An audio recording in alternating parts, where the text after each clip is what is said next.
sino que también te unes a una causa mayor. Estás mostrando orgullo por tu bandera, tu país y tus raíces, que hacen de España un país único. Cada compra nos ayuda a seguir defendiendo la libertad, la identidad y los valores que unen a todos los que compartimos la hispanidad. Juntos preservamos nuestro legado y reafirmamos nuestro compromiso con la libertad. Haz tu compra hoy y sé parte del cambio.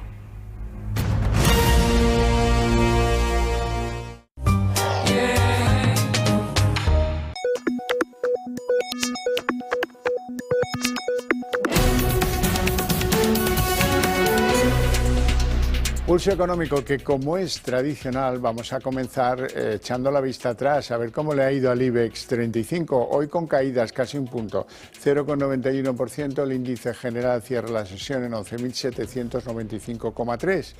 Algunos valores han prosperado a pesar de todo, es el caso de Mapfre, que es la que más sube, 4,91, en segundo lugar Robi, 2,69 y en tercer lugar Unicaja, que sube 0,74.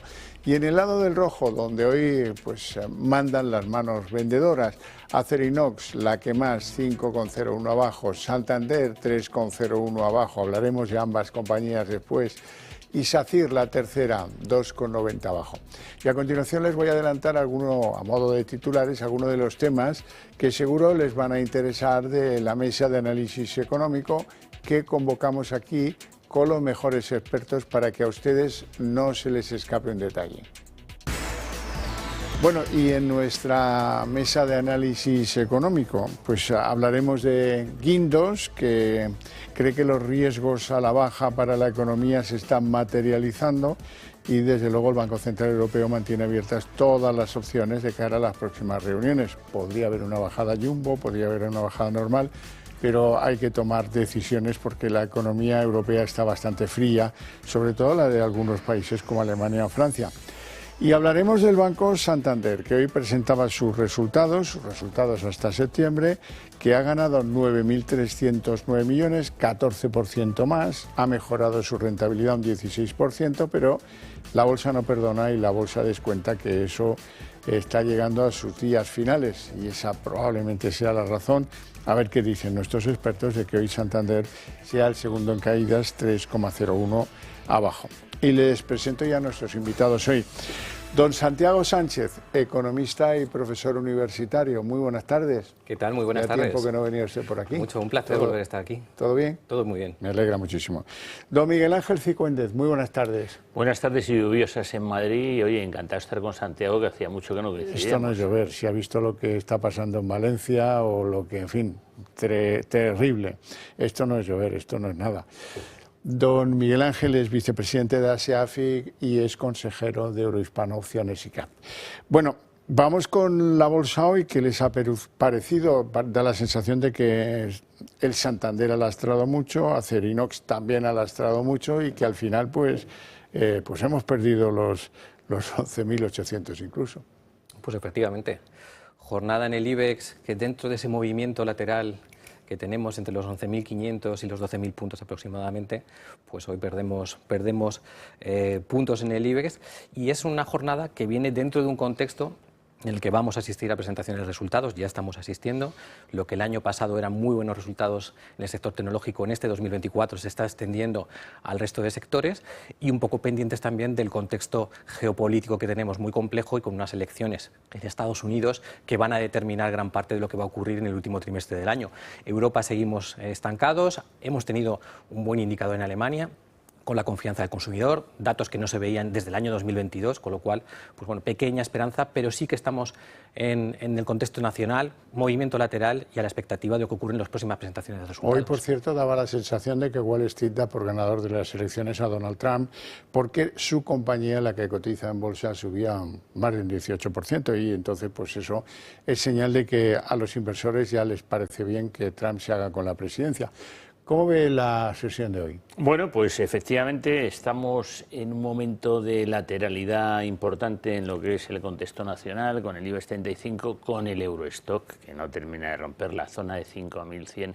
Es una zona que se acerca y ahí no puede con ella, con dudas en China, con dudas con los bonos, porque es que los bonos están subiendo en rentabilidad de forma relevante. En Estados Unidos ya cuando subimos del 4 en el bono a 10 años parecía que era algo, pero es que nos hemos ido bastante más arriba, también incluso en los bonos europeos, y eso al final en el medio plazo pues hace que haya dudas. Las elecciones, por supuesto, aunque usted está diciendo esto, pues vamos a ver, aquí hasta el rabo todo es toro, vamos a ver lo que termina ocurriendo, con lo cual ahí está incertidumbre, y estamos en un mes que normalmente suele ser bajista y que, oye, ha sido contradictorio con lo que ha pasado en septiembre y lo que está pasando en octubre, que no está ocurriendo lo que normalmente suele ocurrir.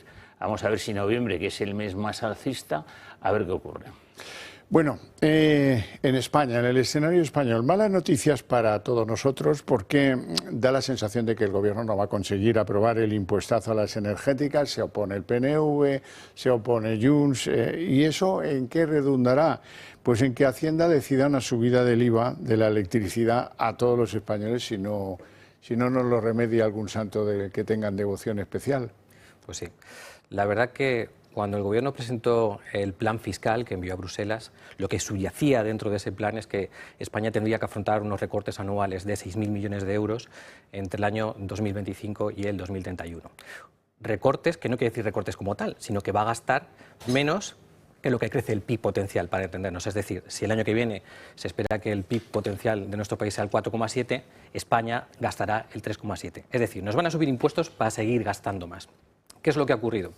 Que un impuesto arbitrario y con dudas de constitucionalidad, como eran estas tasas temporales sobre energéticas y sobre bancos, que además afectaban a la competitividad del país, además del crédito a las pymes, etcétera, con complicaciones incluso de transmisión de la política monetaria en el caso de la banca, el Gobierno pretendía, para hacer este ajuste y elevar los ingresos fiscales del Gobierno para poder gastar más, hacerlos permanentes, hacerlos estructurales, y lo que fue una pequeña rebelión en su momento en el 22 se ha transformado en de verdad situaciones de desinversión importantes que se podrían dar en nuestro país por parte de Repsol, por parte de Cepsa, que incluso si incluimos otras operadoras del sector como BP o alguna otra empresa relacionada con el sector del petróleo, pues podrían provocar una desinversión o poner en jaque 16.000 millones de inversión. ¿Qué hace el Gobierno? Pues bueno, ante esta situación, pues necesita obtener ingresos fiscales, y si no los obtiene de ahí, los va a obtener de otros sectores, en cualquier caso, o de los consumidores, como es la noticia sobre la que estamos charlando. Pero en cualquier caso, lo que el Gobierno, tras 81 subidas de impuestos que nos ha hecho desde que llegó Pedro Sánchez, lo que va a hacer con esto es lastrar la inversión, lastrar el consumo, lastrar la innovación y, en definitiva, laminar la prosperidad del país, que es en lo que está este Gobierno. Santiago, ¿usted cree que puede haber impuesto permanente a la banca y no impuesto a las energéticas? Yo considero que los dos son igual de dañinos, ¿sí? Y espero que no se produzca ninguno de los dos, insisto, porque son arbitrarios, porque dañan la competitividad, y en el caso de la banca es que puede tener complicaciones de dificultad de acceso al crédito, encarecimiento del crédito, incluso afectar la solvencia de las entidades financieras. Dicen la banca que serán 50.000 millones menos para crédito a las empresas. Obviamente. Entonces, creo que no, con este tipo de cosas no se debe de jugar.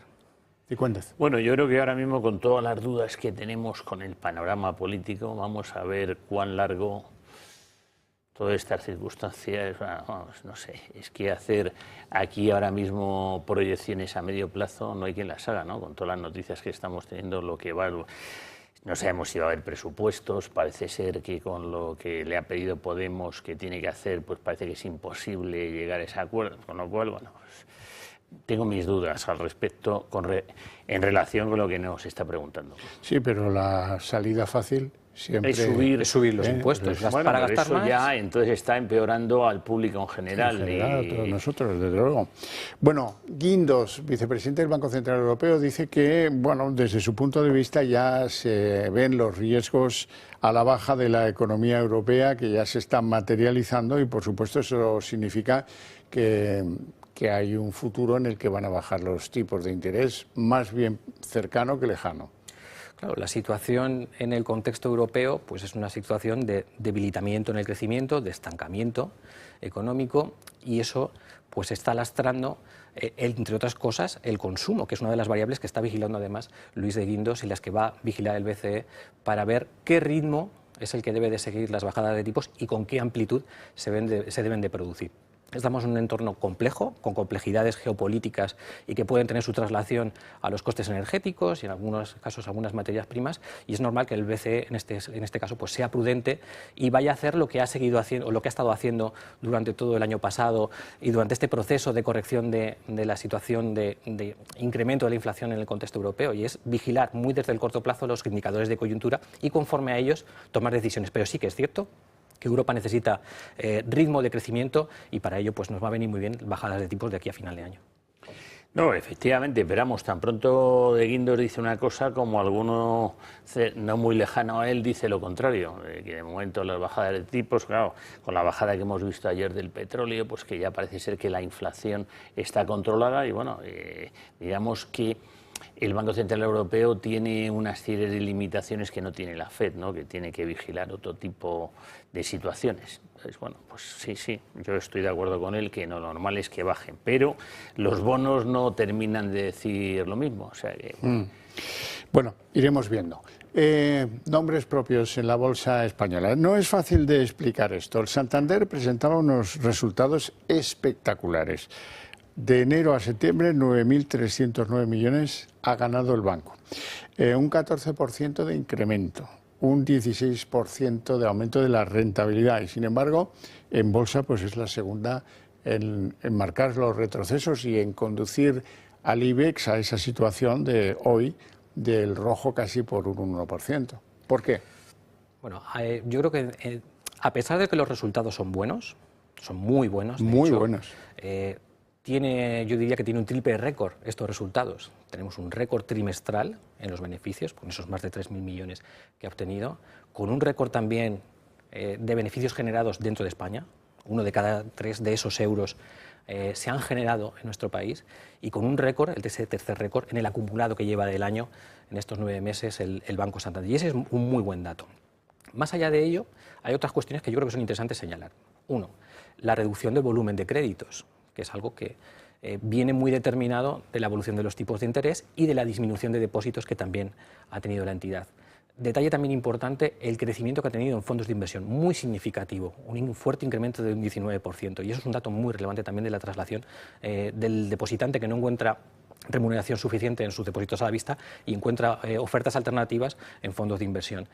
En el acumulado de año, cuando ampliamos esa foto, pues evidentemente mejoramos en márgenes, mejoramos en ingresos, pero hay una parte de ese crecimiento trimestral con respecto al segundo trimestre de este año, que es que ha disminuido un 2,2% ese margen de intereses. Y eso lo que te da ya es el primer indicador de que el banco gana con fuerza, pero gana menos de lo que ganaba en el trimestre anterior por la propia evolución de la curva de tipos.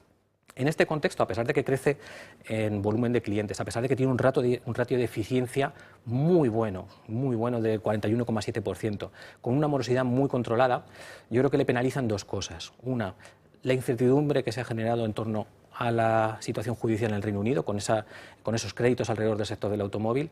Y dos, yo creo que hay algunos aspectos que el mercado esperaba algo más.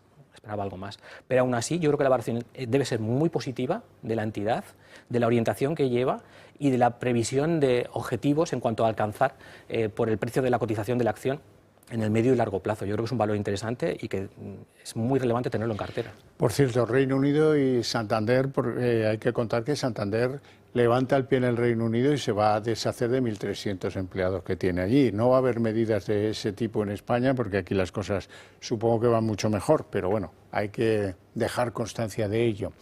¿Cómo va el Santander? Pues mire, cuando ante una buena noticia el mercado se lo toma mal, lo que dicen los economistas es que ya estaba descontado. Entonces, y lo que digo yo como inversor, como asesor financiero, es que, ojo, lo que vengo diciendo desde hace bastante tiempo, que está haciendo techo el Santander y que, bueno, pues oye, que ha habido un buen movimiento al alza, que lo hemos aprovechado, que nos ha gustado, pero que desde luego no es momento de acumular en el sector bancario y que quizás es momento de empezar a salirse, aunque teóricamente el mes de noviembre no es malo, pero desde luego no acumular más posiciones en el Santander porque ya se ha tenido una subida muy buena y entonces está ya en precio pues todo ese movimiento al alza. Bueno, vamos con la OPA de moda. Hoy conocemos algunas cosas nuevas. Por ejemplo, en el caso del OPADO, el Sabadell, van a retrasar el anuncio de una mejora del dividendo y hemos sabido también que la Comisión Nacional de Mercados y de la Competencia ve riesgos en esa operación entre el BBVA y Sabadell y dice que va a profundizar en el examen. Bueno, esto no sé cuánto va a durar más, pero en cualquier caso no parecen buenas noticias. La verdad que es una OPA que se está enfangando desde el primer minuto por diferentes circunstancias, y yo creo que cuanto más tiempo siga esta situación de incertidumbre es peor para las dos entidades, tanto para Banco Sabadell como para BBVA. En este caso, la actuación de Sabadell retrasando esta mejora del dividendo lo que viene es un poco a ser prudentes con respecto al anuncio que hizo en junio de elevar el dividendo al 60% y devolver a los accionistas todo lo que fuera superior al 13% en el ratio de solvencia, y ajustarse un poco también a la futura evolución que puede tener los tipos y cómo esto puede impactar o debilitar esa generación de beneficios por el core bancario en el Banco Santander. Excluido esta situación propia del Sabadell, a mí me preocupa el cómo está evolucionando la OPA. Me preocupa y me preocupa mucho. Yo entiendo que la Comisión Nacional de la Competencia tiene que hacer trabajo, pero creo que 5 meses con el expediente allí para tomar decisiones, pues yo creo que lo único que hace es introducir más incertidumbre sobre los accionistas, sobre la operación y generar cierta desconfianza. Cuando hemos vivido operaciones en el sector financiero de este estilo, pues al final es normal que Competencia tenga que introducir determinadas o compromisos a las entidades, en este caso a BBVA, que garanticen aquello que puede debilitar la competencia, es decir, determinada concentración, bien sea en una zona geográfica, bien sea en un conjunto sectorial, ¿no?, del pool de clientes que tiene la entidad financiera, y que pueda tener compromisos que garanticen pues esas condiciones de competencia y de no concentración para el mercado. En el caso de las pequeñas y medianas empresas, que el Sabadell era un banco con una gran implantación en el mundo de las medianas y pequeñas empresas, pues evidentemente esta operación puede introducir pues elementos condicionantes que tengan que ver con pues, mantener líneas de circulante X tiempo a las pequeñas y medianas empresas en determinadas zonas, compromisos comerciales, es decir, estas son cuestiones que tendrá que evaluar Competencia. Más allá de que después tendrá que ser la Comisión Nacional del Mercado de Valores la que termine de dar el visto bueno, pero evidentemente hasta que no pase por Competencia no podremos tener una resolución de la CNMV. Independientemente de esto, yo siempre, igual es una cuestión muy particular, pero creo que las empresas o los reguladores piensan en las empresas como si estuvieran en un status quo y no entienden que los operadores privados se mueven, es decir, los directores financieros de estas empresas, que pasaban de tener 2 bancos a 1, por prudencia financiera, claro, se van a anticipar y van a buscar alternativas en otras entidades. Es decir, el propio mercado y ese orden espontáneo que se produce en los mercados, sobre todo en el mundo empresarial, hace que las propias empresas busquen otras alternativas, que las hay en el mercado, donde poder diversificar sus partners financieros y poder tener acceso al crédito en diferentes entidades. Con lo cual yo soy relativamente positivo en mi percepción sobre esta OPA y creo que lo único que estamos haciendo es dilatar un proceso, más allá de que se haya gestionado mejor o peor por parte de BBVA. Bueno, no olviden ustedes que el ministro Carlos Cuerpo sigue pensando que está en contra de esta OPA y no se esconde lo más mínimo al decirlo. Sabadell. Bueno, pues oye, yo como asesor financiero, ninguno de los dos sabe que ahora mismo, en estas circunstancias en las que están, me termina de gustar para acumular más posiciones y bueno, y estoy acertando porque no terminan de hacer nada desde que hicieron su pico alto y bueno, esto es algo más, nueva información y el dividendo, pues cuando dé el dividendo Sabadell se va a restar del precio, con lo cual lo que va a hacer es caer, con lo cual conclusión para mí que lo que tengo que hacer es comprar o vender. Me quedo tan tranquilo y me espero a ver si hay alguna solución de este folletín. Bueno, ¿y el BBVA qué hace? Pues el BBVA sigue este ejemplo que ponía don Santiago antes y le está diciendo a la Comisión de Mercados y Competencia, oiga, que yo ya estoy de acuerdo en darles un trato especial a las pymes, oiga, que yo ya estoy de acuerdo con blindar condiciones a algunos clientes. En definitiva, está tratando de salvar la OPA un poco in extremis. Hoy, por ejemplo, se conocía que el BBVA tiene muchas más oficinas que el Sabadell en Cataluña. Esto es hijo de que el BBVA se quedó Caixa Cataluña hace ya algunos años, ¿no? Efectivamente. O sea que el BBVA ya les está anticipando que por ese lado están dispuestos a Claro, llegar a acuerdos. el BBV en este caso lo que está haciendo es pues, ofrecer in extremis casi pues, este proceso, porque realmente estamos a punto de conocer cuál es el dictamen de la CNMC, pues ofrecer esos compromisos o esas alternativas que de verdad puedan garantizar, hacer viable la OPA y garantizar pues, un entorno de competencia en determinadas zonas, como puede ser Cataluña, como puede ser la Comunidad Valenciana. ¿Cómo va el BBV?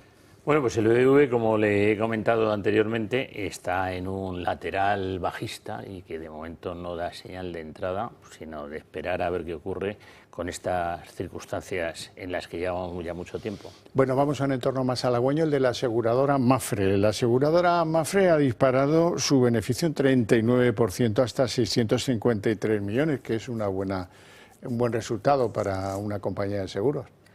La verdad que es un gran resultado para Mapfre, tanto en el trimestre como lo que tiene de acumulado en el año. Además, esto le va a favorecer pues, incrementar la remuneración hasta 6 de dividendo a finales de noviembre hasta 6,5 céntimos, que es una buena noticia, pero para mí el gran valor está en los fundamentos que hay detrás de estos resultados, con un buen comportamiento tanto en la rama de seguros de auto como en la rama de seguros de vida, incluso en los seguros de ahorro que llega a crecer un 8%, es decir, más allá del incremento que puedan tener las tarifas, con cierto fundamento y solvencia en la construcción de la cuenta de resultados.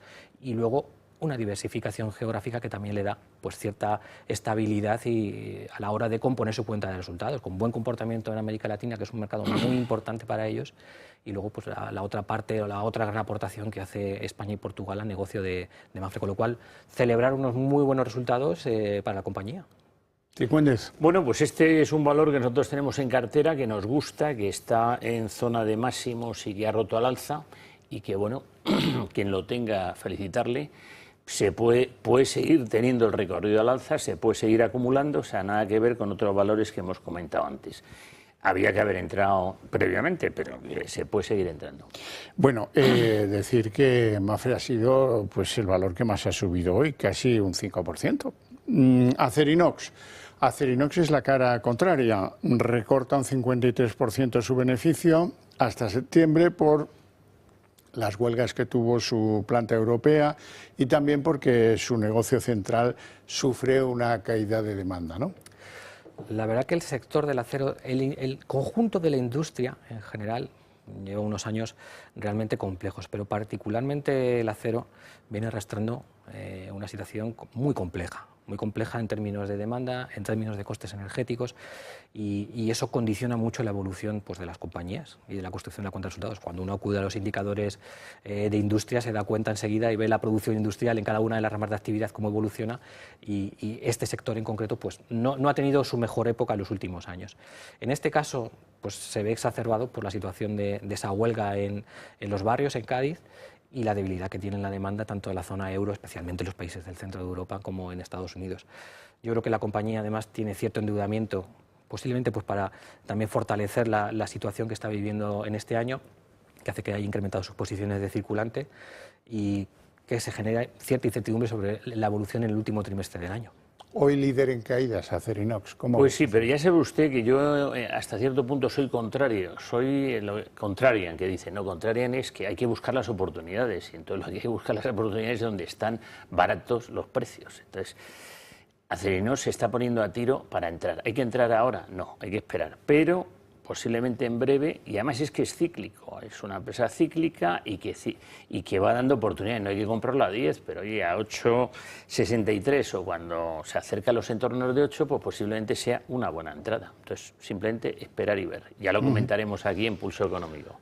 La economía china. Quiero acabar con esto, el programa hoy, porque ha dado signos de debilitamiento espectaculares. Primero, parón industrial y segundo, pues problemas del sector inmobiliario y de la vivienda en China.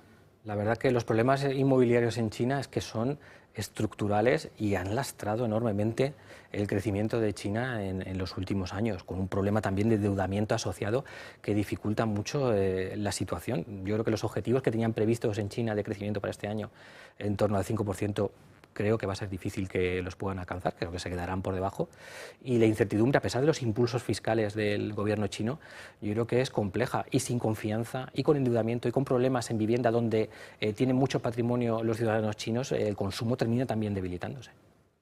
Pues está claro que esto también es cíclico. Hemos visto que han corregido los mercados chinos y bueno, pues hay que ver el rebote tremendo que tuvimos hasta dónde llega ahora en la caída.